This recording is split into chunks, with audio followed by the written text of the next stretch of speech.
was asked to share one of my favorite Bible verses with you. As I thought about this task, so many verses came to mind. But the Bible verse that is close to my heart and gives me hope is found in Psalm 121. I lift up my eyes to the hills. Where does my help come from? My help comes from the Lord, the maker of heaven and earth. I don't know about you, but I do feel so comforted when I hear those words. The past 2 years have been quite a roller coaster ride, to say the least. When COVID shut down my preschool job in March 2020, I struggled to make sense of the standstill our world was in.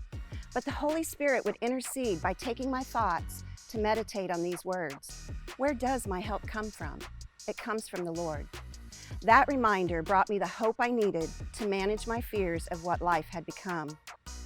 I spent the summer of 2020 working to open the preschool. As the COVID regulations seemed insurmountable, at times I wanted to give up. But that uphill battle I felt in front of me led me to remember, look up. Where does your help come from? My help comes from the Lord.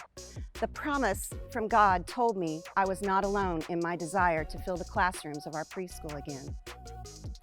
The Lord was my help and never stopped watching over me when one of my dearest friends passed away. I was again drawn to the words of Psalm 121.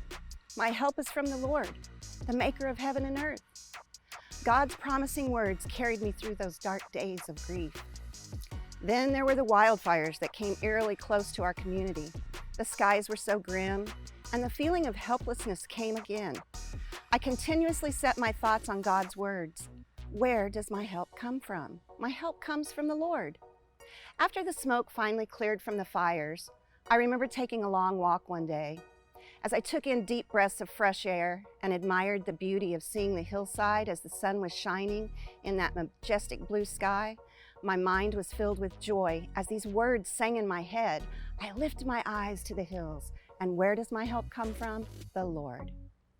Taking time to reflect on our lives and seeing that each journey can bring strength, hope, and the opportunity to draw closer to God is a treasure to our lives. Psalm 121 goes on to deliver these comforting words. He will not let your foot slip. He who watches over you will not slumber. The Lord watches over you. The Lord will keep you from all harm. He will watch over your coming and going, both now and forevermore. So whatever Bible verse is your favorite, remember to meditate on it daily and call upon it when you need that reminder of our great God who loves you.